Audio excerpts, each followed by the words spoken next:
did you wrestle them all up? How did you wrestle them all up? The brother didn't make it. I don't know what he did. Before I begin, my wife and I have never been to Ireland before, and this is actually my accent as a New Yorker, Long Islander. My wife and I have been together for close to 50 years and been doing some research on my Irish ancestors and Irish family, and I cannot believe all my cousins have come here to see me. My brain is dead by now. I don't know whose cousins anymore. But I hate to tell you this, I don't have much of an inheritance left. Oh, shit. The Irish shares were gone bust, aren't they? So, but I'll send you all cards and everything. Thank you so much. And I have to add you to my Christmas list from now on. There's another cousin. Wait a minute. She's from, I know you, recognize you. Hotel people. Oh my God, everybody came down. And people we met in Rathkeel. And, oh my God, you came here to see a traveler, I know. Thank you so much. Because I've been traveling like crazy. Now, forget you heard me talk like that. I'm first. I'm going to be introduced. Okay. I have a speech. She's got a speech. Talk about the Irish. Oh my gosh. So, I want to take the flags back where I had. Where's my Irish flag? So, blame him. Yes, you're right. Yeah, sort of. First of all,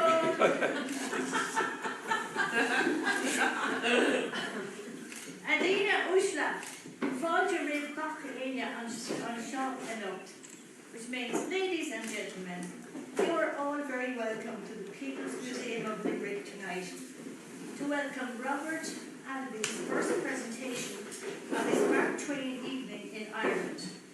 I would like to thank curator William O'Neill, the director, and his staff who helped arrange this evening. A word in how my cousin Mary Hennessey, put up your hand, Mary, and I met Robert. It's all down to the miracle of DNA testing. First discovered in 1986 and used later for the solving of crime, but not by us. It became But I didn't know about that. It became widespread for family tracing. Ancestry.com was founded in 1998. A few years ago, I joined and sent off my sample.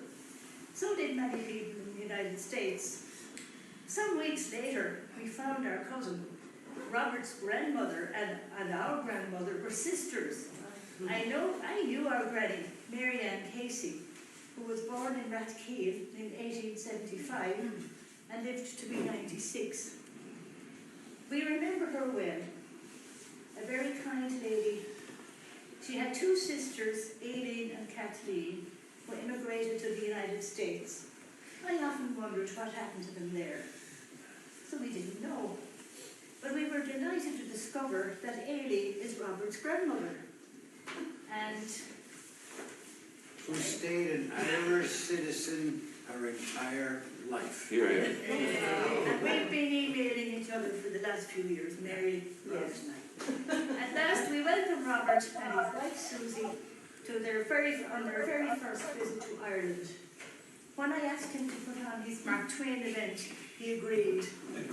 There is no charge, but we have a donation box over there, which we will show you later, to help the Irish Red Cross help with the current disasters in Libya and the earthquake in Morocco.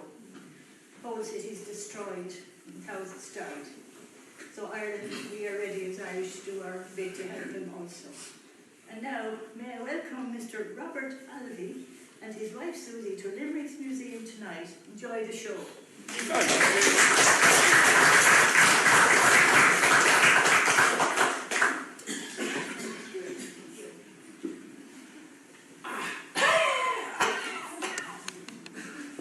Good evening, ladies and gentlemen. I wish to present to you a man whose great learning and veneration for truth are only exceeded by his high moral character and majestic presence.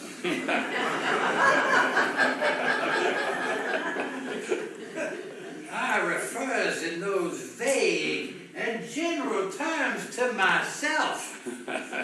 I consider introductions unnecessary, but if it's the nature to have introductions, I prefer to do them myself, so I can get in all the facts. I was born modest, but it wore off.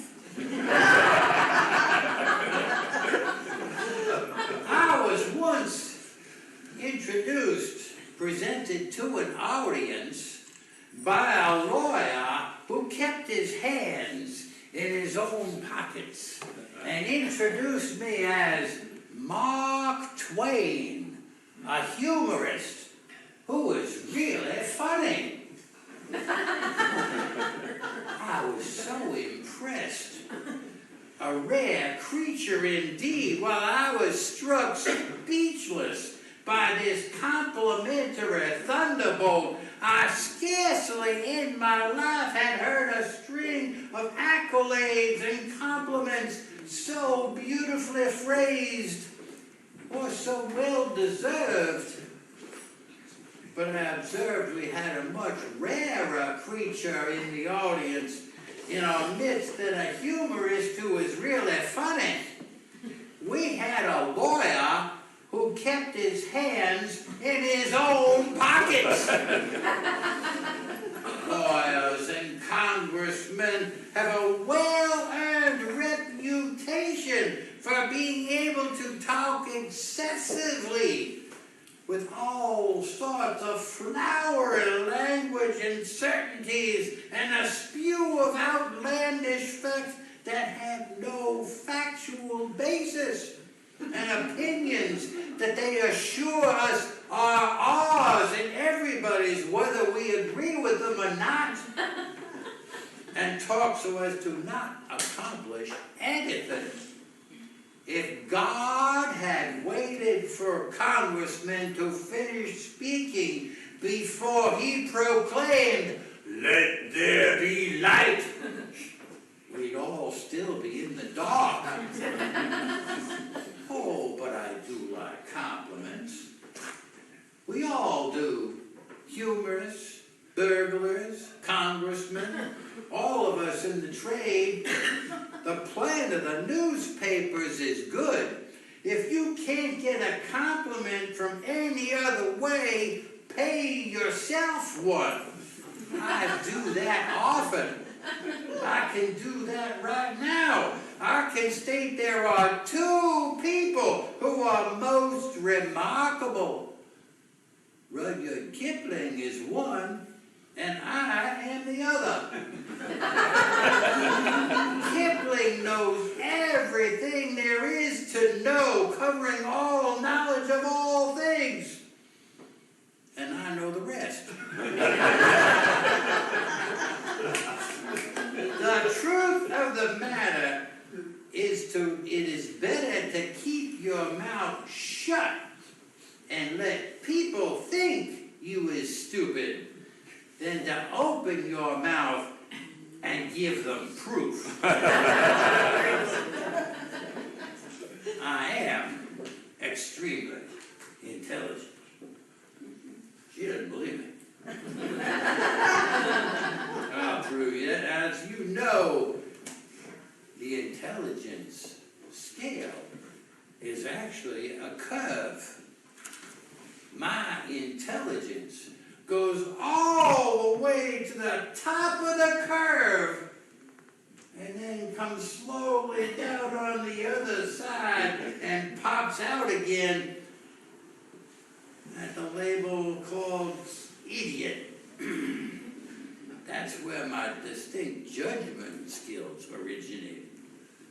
When I was putting together my first book, I did a stretch in Washington as a newspaper correspondent. And every day I went over to Congress and reported on the inmates there.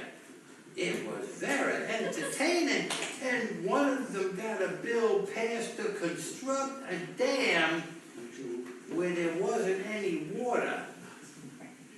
But they didn't find that out until they finished building the dam. So they had an investigation to see if they could build a river to save the dam. God made idiots first. That was for practice. Then he made Congress.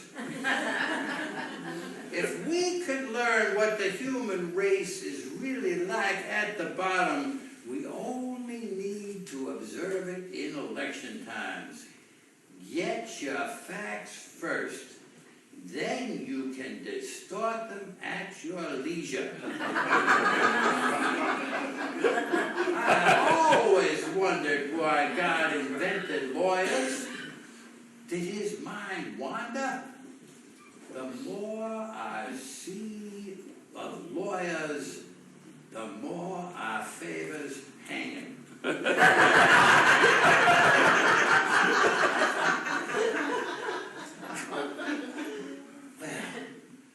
It's good to be here in Limerick. It's my first trip here. I want to thank you for all of you for attending these services this evening. I nearly missed it by myself. I came by railroad. It was one of those trains that gets tired every 7 minutes or so and has to stop and rest a half an hour. You know the railroad I'm talking about?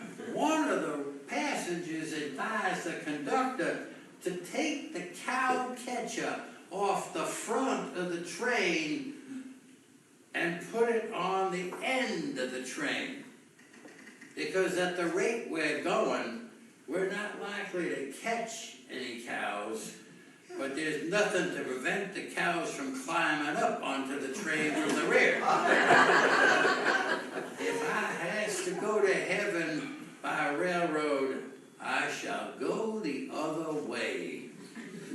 There was a dog that got on board early in the morning and barked steadily at nothing the whole trip. I never saw one of his kind before. It was a long, low dog with very short legs, kind of like a parentheses upside down. It was made on the plan of a bench, really, and it seemed to be satisfied. But I thought the plan structurally weak on account of the distance between the forward and the rear legs. Now, if I think to me it would have been a stronger and much more practical dog if it had more legs. 2 at least in the middle. I didn't ask what type of dog it was, although the owner seemed to be very proud of it, said it had taken prizes in dog shows, said people also stopped on the street to look at it. Well, it did seem strange to me. I could have told him that if you had a great, long, low dog like that and waddled him on the street anywhere in the world and not charge people, people would stop and stare. Why, if I were built like that, I could take prizes myself.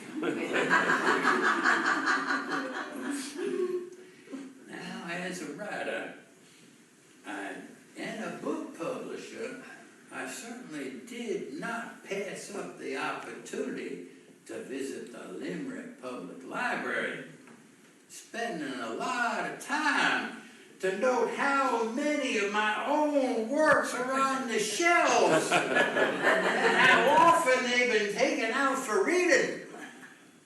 A few of my books are considered classics.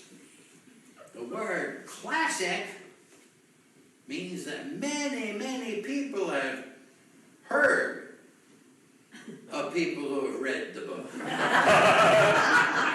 have a copy of the book. Or know someone who's got a copy of the book.